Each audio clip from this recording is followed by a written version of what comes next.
It's Vibe Wichita with your host, Dramedy Drew. Turn your speakers up. Turn it up. The voice of the dub is about to speak. Listen.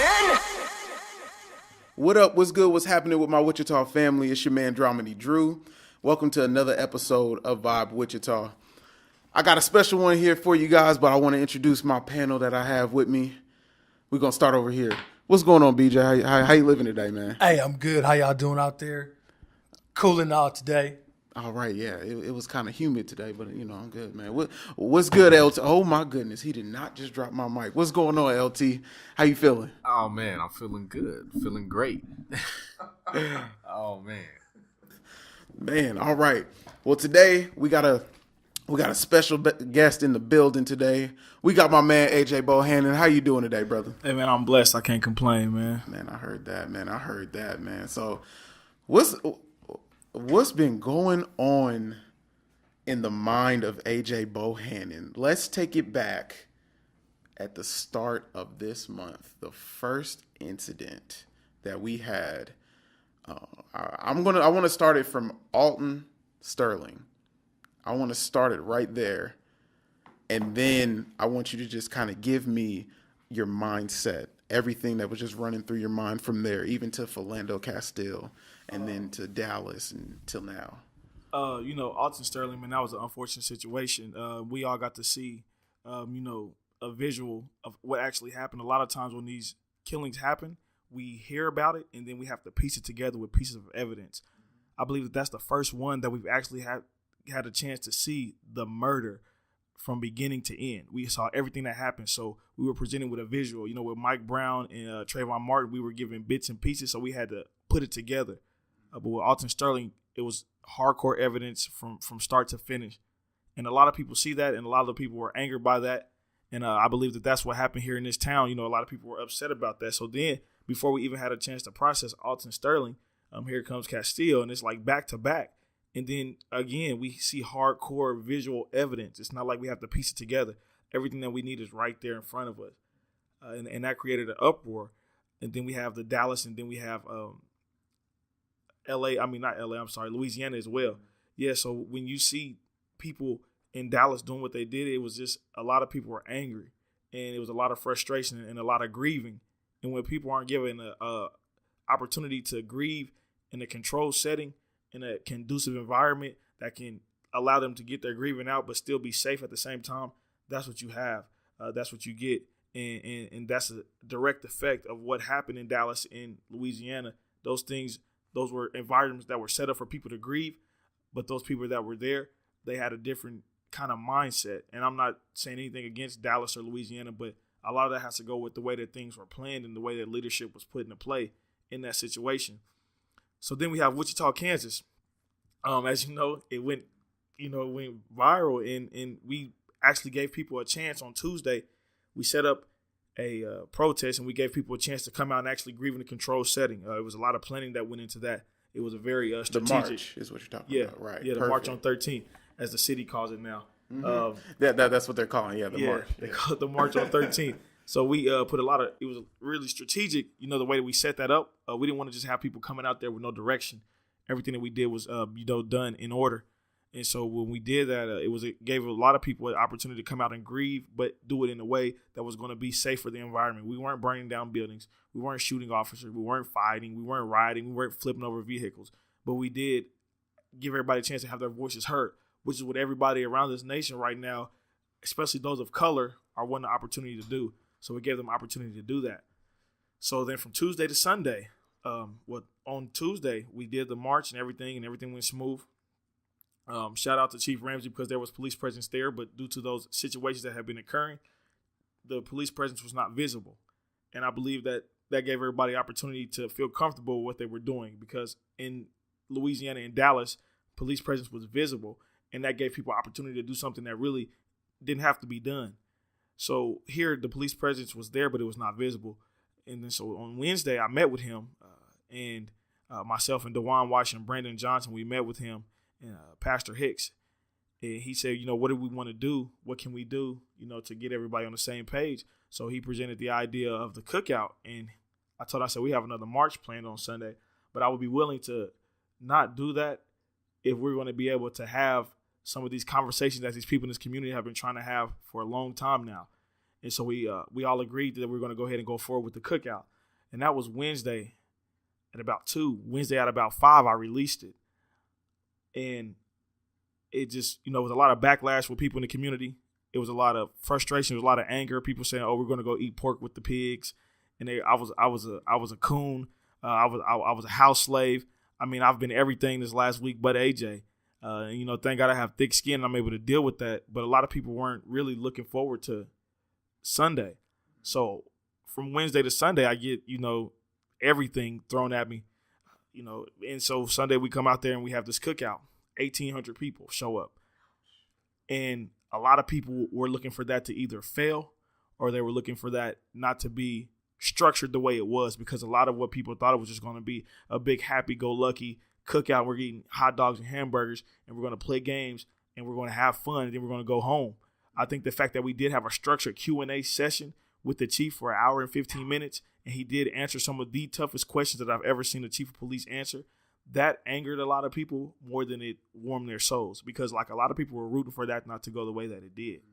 So when it did go off in a conducive way and it was constructive, it was a great conversation, and a lot of people got answers, and he's already beginning to implement some of those things that he talked about at that cookout already, and that was only a week ago. So a lot of people were angered by that. So now, since they see that they couldn't stop it, and then they went on and was successful, then they start to throw my name around and drag it through the mud and through the dirt. And that's when you begin to get a lot of these conversations that are going back and forth on Facebook. Everybody's exercising their Twitter fingers. And then here we have these conversations about, oh, well, I should have did this and I should have did that. And these are coming from the people that aren't doing anything at all. We're going to get to that. Trust me. We are going to get to that. I want you to hold it right there for 1 second. Let's take it back to the organized, controlled protest, as you would call it. What did you call it? The March on 13th. The March on 13th. I think he referred to it as controlled grieving. It was control. It was a session for controlled grieving. Controlled grieving. Perfect. All right. Now, the motive there, I think a lot of people missed the motive, the narrative, the reason why you did it. Because, and this is just from what I hear, they know you as differently. They know you. They don't see you as someone leading. Yeah. They don't see you as someone setting something up so that we can, so that our community can be informed of what's actually going on. Yes. And you did a good job of that. For my opinion, on the march, you did a very, very good job of that. No one expected it to do what it did. Exactly. So tell me, what led you at that moment, the prior to the march, to have you say, hey, let's go protest? Because, I mean, we can take it back even further when the things were happening before with Trayvon. You were at the mall, you had your hoodie on, and you had your sign. You got backlash from that. And maybe people don't understand your statement. Maybe people don't understand what you mean. A lot of what goes on, man, right here in this very town, is a lot of people think that I do this stuff for attention, and I've heard that so many times. But what they don't realize is that I don't do things for the attention, but some of the things that I do, people pay attention to.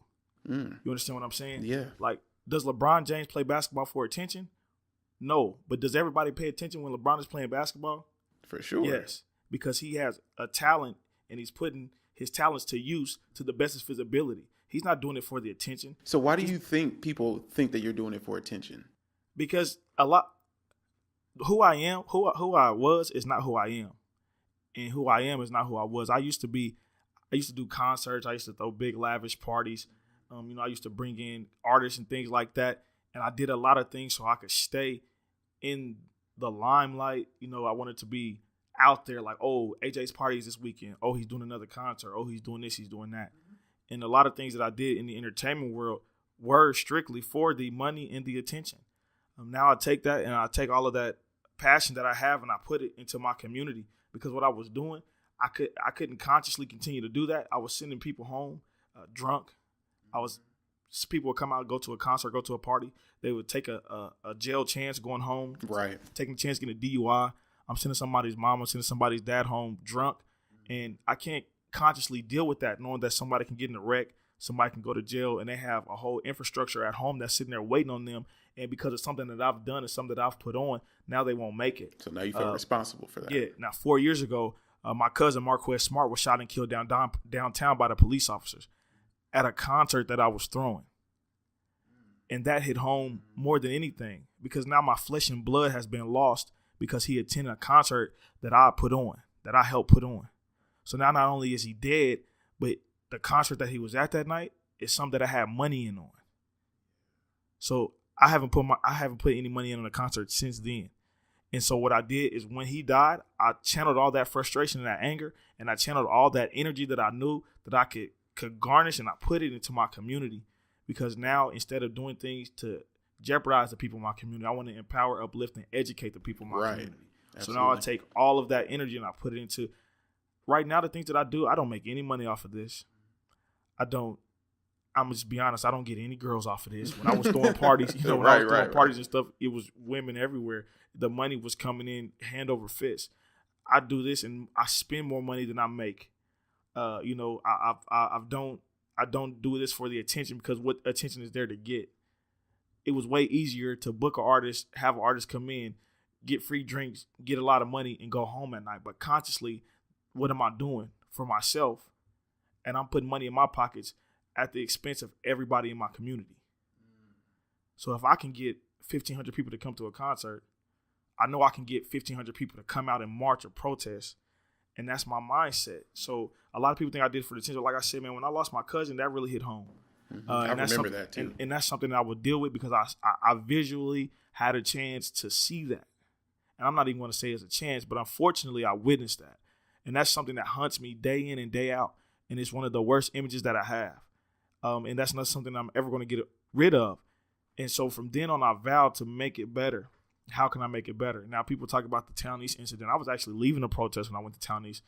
My sons had a basketball game the next day. I was going to get my sons some shoes for their basketball game.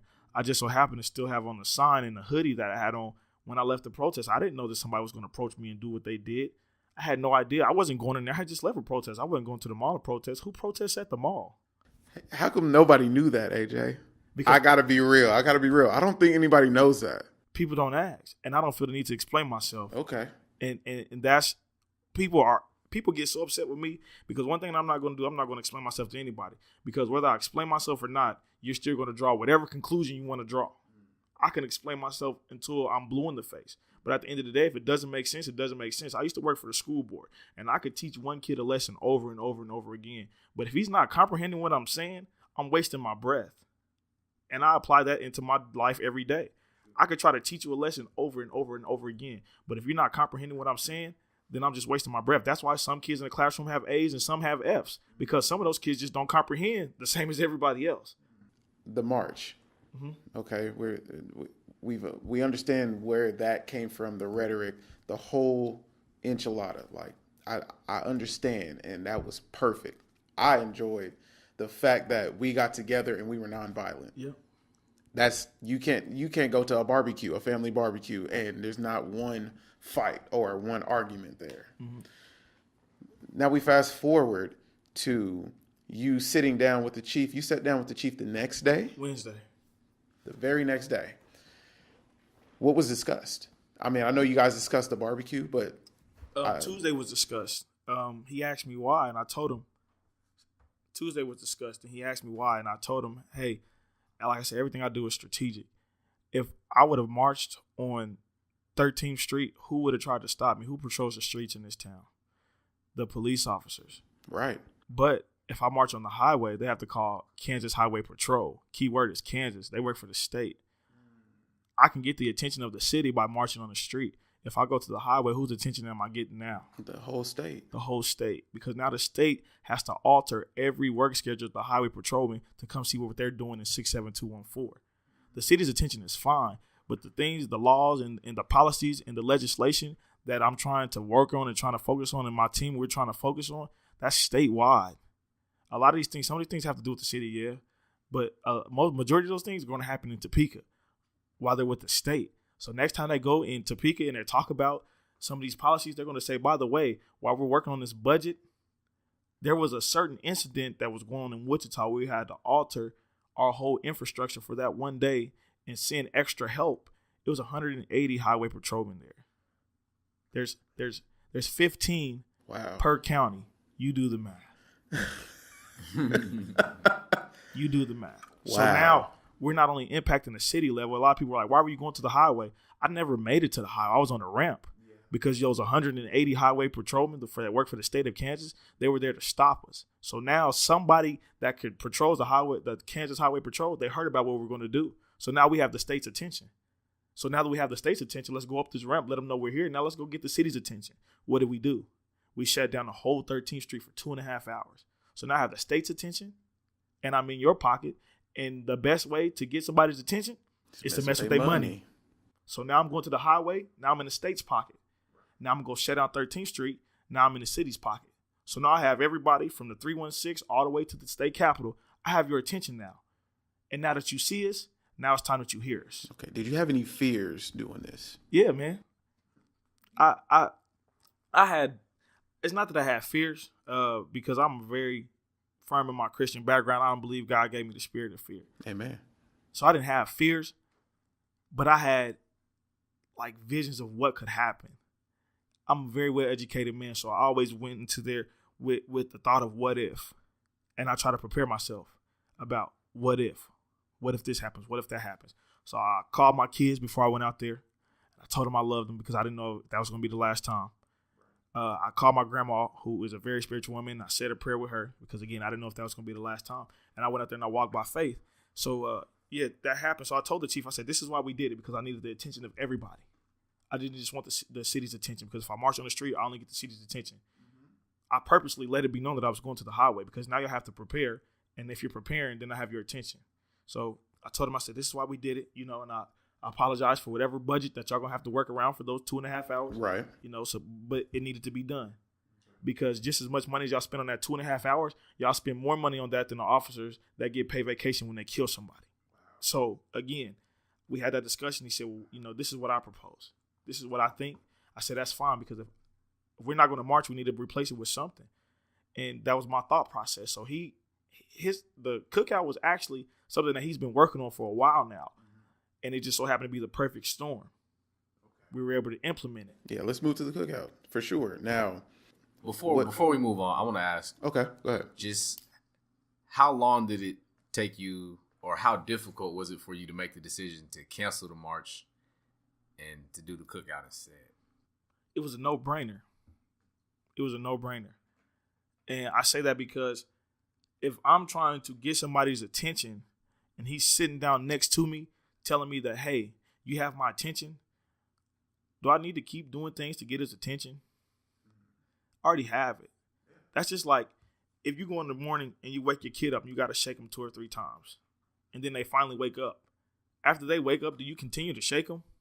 They're already woke. He was already woke to the things that we were trying to get him to wake up to.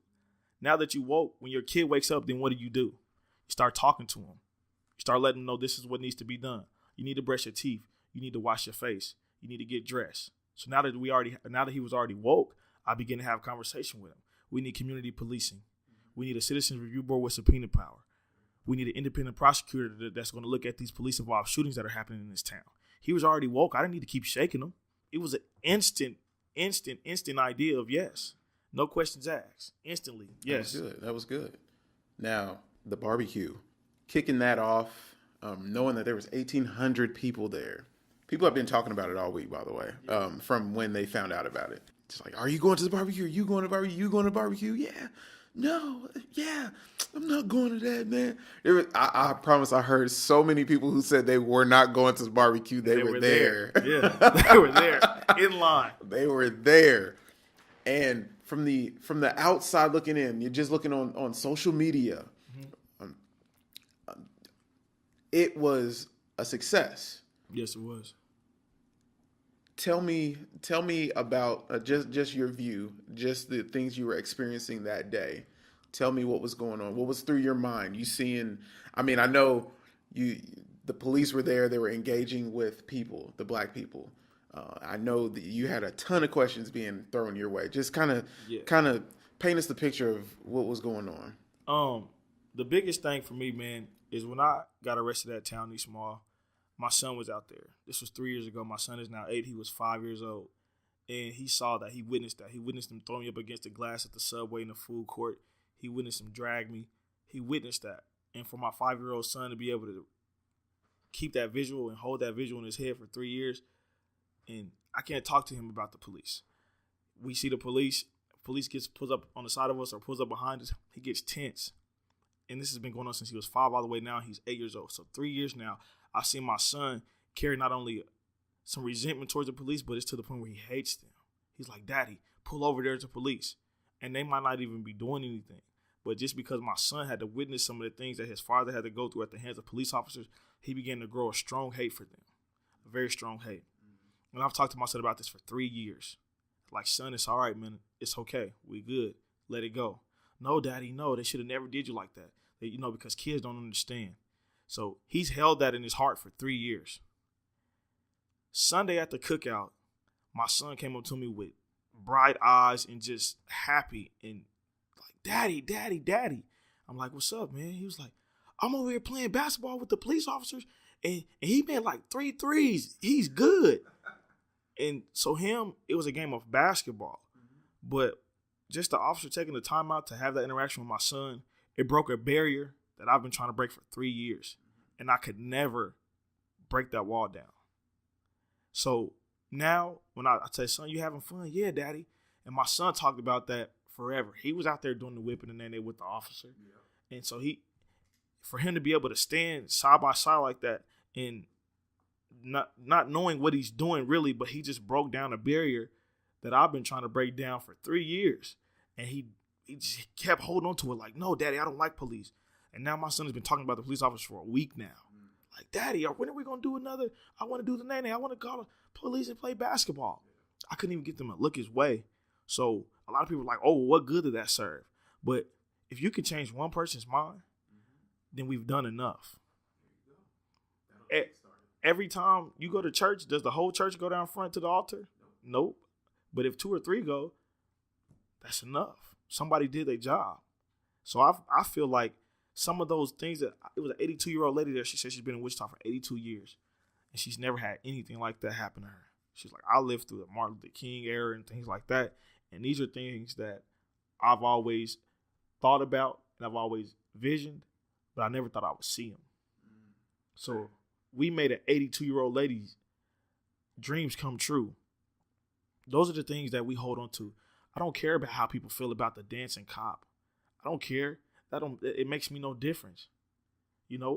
Are we as critical of the dancing cop as we are these teenage girls that's dancing on Facebook? These teenage girls are dancing on Facebook half naked, and we'll share that video all day long. A cop is dancing with the kids in our community, some of the ones that if he didn't take that time out, he would have viewed them as criminals. Now he has an opportunity to view them as neighborhood kids. We'll criticize that video, but we'll share the video of a dancing stripper or a dancing girl. That's what we glorify. That's crazy. Were you surprised that it got the attention that it did, the barbecue? I was very surprised. Go ahead. Now you got the attention.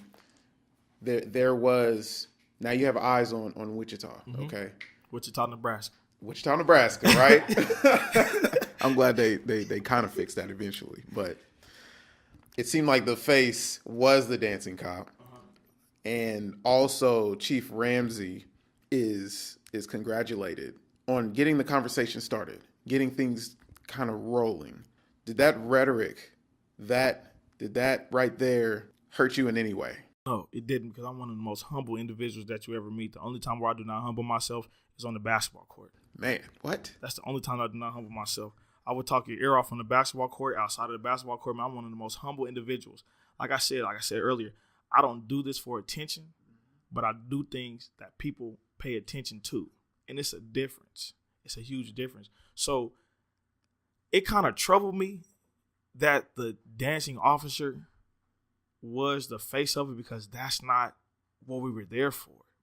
It was so much more to that cookout than an officer dancing. But at the same time, I kind of smile on the inside, because we've swept the nation with an example on how to get both sides to come together and do so peacefully. The officers in Wichita have not served anything on the north side but tickets and warrants. They're serving hamburgers, hot dogs. They're serving, they're playing basketball. They're shaking hands. They're giving hugs. They're handing out the stickers to the kids. They've never served anything on the north side but tickets and warrants. Now they have an opportunity to serve something else, serve us with passion, serve us with, love, and serve us with their caring ways. And there's people that still are angered by that. But I was kind of a torn between two spots because I was kind of happy that it did get that much attention because now everybody understands that there's a different way to go about doing it. And we don't have to shoot them.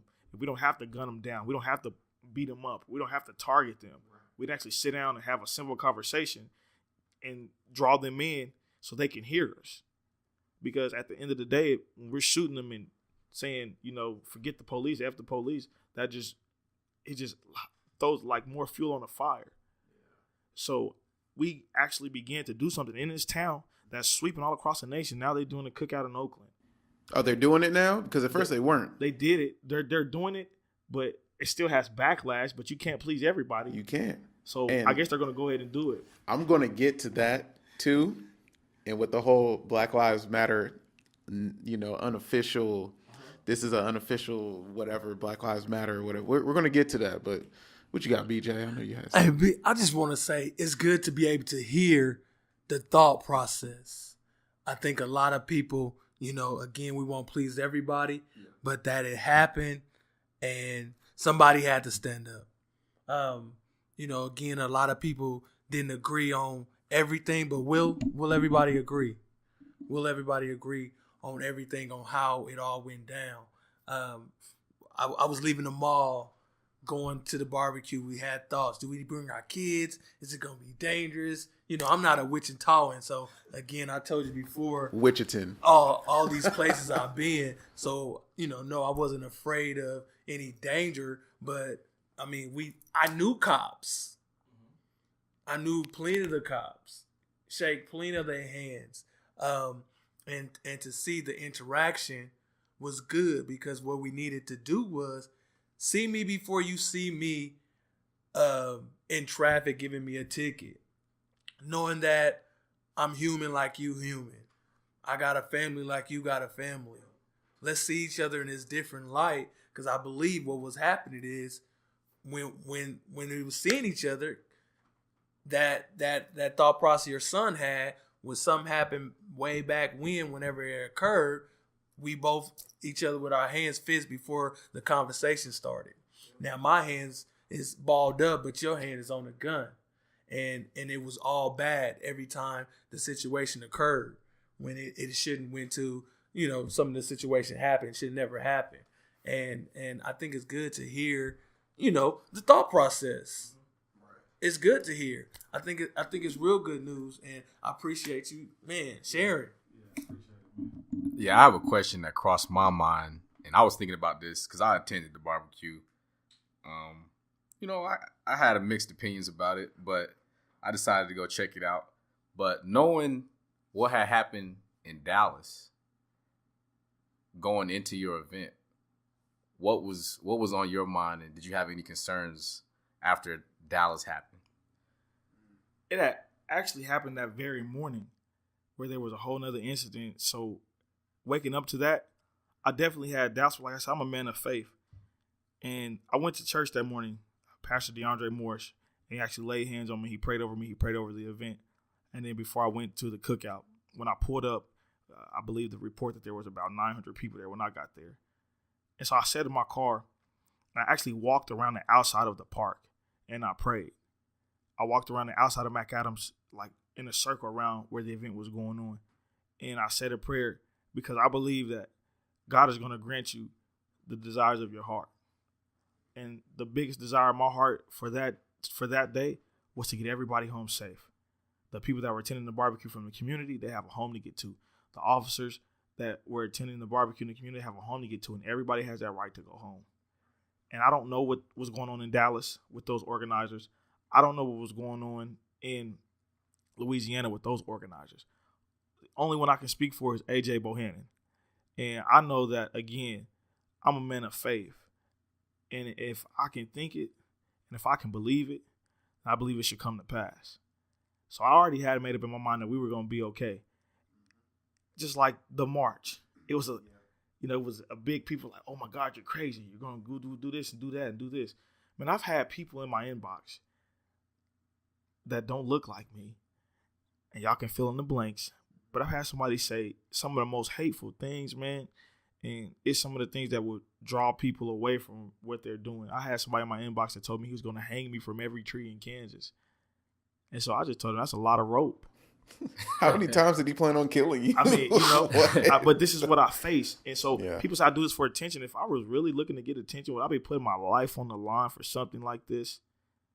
It's a lot safer getting attention, doing a lot of different things. It's a lot more ways to garner the attention of the people in this community than it is putting my life on the line.